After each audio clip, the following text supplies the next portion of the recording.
Welcome to Freerider. This morning, we are at Fraser's, Concord, Sydney, New South Wales. And just look at this place.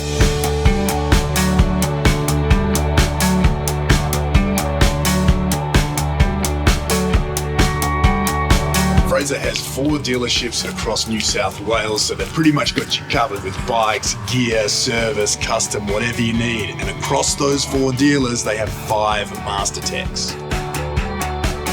Motorcycles have always been my primary method of transport, and after 20 years in New York City, I know what makes up a good city bike. And this morning, thanks to Fraser Sydney and Harley-Davidson Australia, we get to try out this guy, the Nightster Special.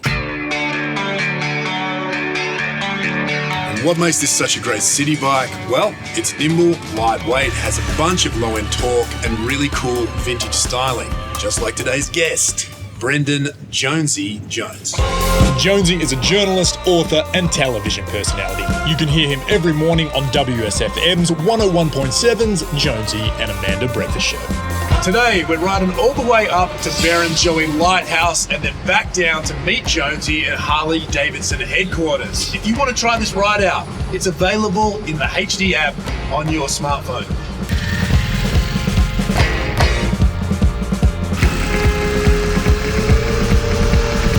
I've used a lot of different bikes as city commuters. What I like about the Nightster is how low to the ground you are. Very easy to put your feet down in a pinch. Easy clutch motion for a lot of stop and start, and plenty of torque to get ahead of the lights. Bright LED headlamp and flickers are easy for people to see. The RevMax 975 has plenty of power and is liquid cooled, so your legs aren't cooking over the engine. And when you're out of the city, switch up ride modes and let it rip.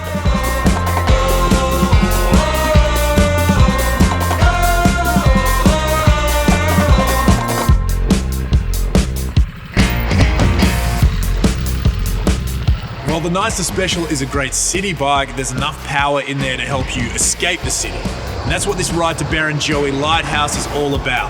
From Sydney to here and back, it's about a 2-hour round trip. CG! How are you, man? Beast, how are you? Good to see you. You too? Yeah. What's this, David? Nightster Special.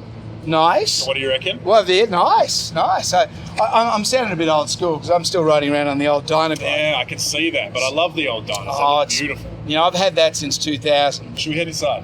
I think we should. All right, let's do it.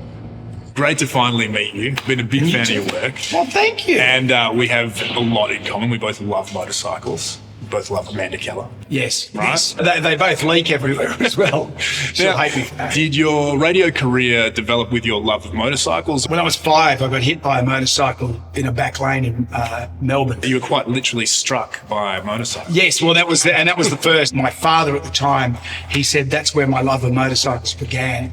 But I just always had this feeling that I just needed to ride. I can't explain it. And I don't drive a car. I ride a motorbike every day to work. I don't really go on weekend rides because I just have a break on the weekends.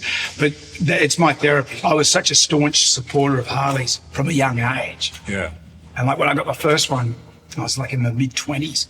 I just thought it was the greatest thing in the world. What was that first Harley? It was a Sportster Superglide. I guess in radio, I don't want to speak for you, but you're always talking and you always have ideas. Your mind must be so busy all the time. Oh, definitely. Do you find you're more present on a bike and find clarity in riding? I think for me, it's just, I've got a bit of ADD, so it shuts everything down, like everything. A mate of mine said to me one day, he was watching me ride along and he was coming the other way and he was waving at me and stuff like that. And he said, the look on your face was this face of like, it wasn't you, it's this different, it's you, but you're just in the zone. And I think that's what it is. I'll ride home, but I know between here and home, I just know every pothole, every traffic light, what the sequences are, everything, how it all works. And I find that it's almost like, it's like a game of chess and Tetris together. If that makes any sense. It does make sense. With Frogger. Yeah, I know. Bikes are your primary form of transport. Was there a moment where you flipped over and were like, nah, that's it, no more cages for me? Yeah, well, you know what? I think Sydney's a great city to ride in. I've ridden in most cities in Australia, and I think Sydney is the one that gets the motorcycles the most. Like, you can't park one in this city. Melbourne, you can park anywhere. Brisbane, they're still a bit, they're just coming to terms with motorbikes, but I always find that Sydney's great, and really it's the only way to get through traffic. As a commuter, as someone that's daily riding, a lot of people, weekend warriors, they want a bike they can take out for a long ride on the weekend. What are you looking for in a city bike? Is it just the feel of the bike, something you want more maneuverability? Like, what have you chosen for your daily? So I've got my Dynaglobe, which you saw me come in on.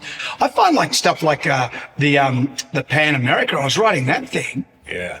Through traffic, that's a weapon. Yeah, it is. You've got great height, plenty of maneuverability.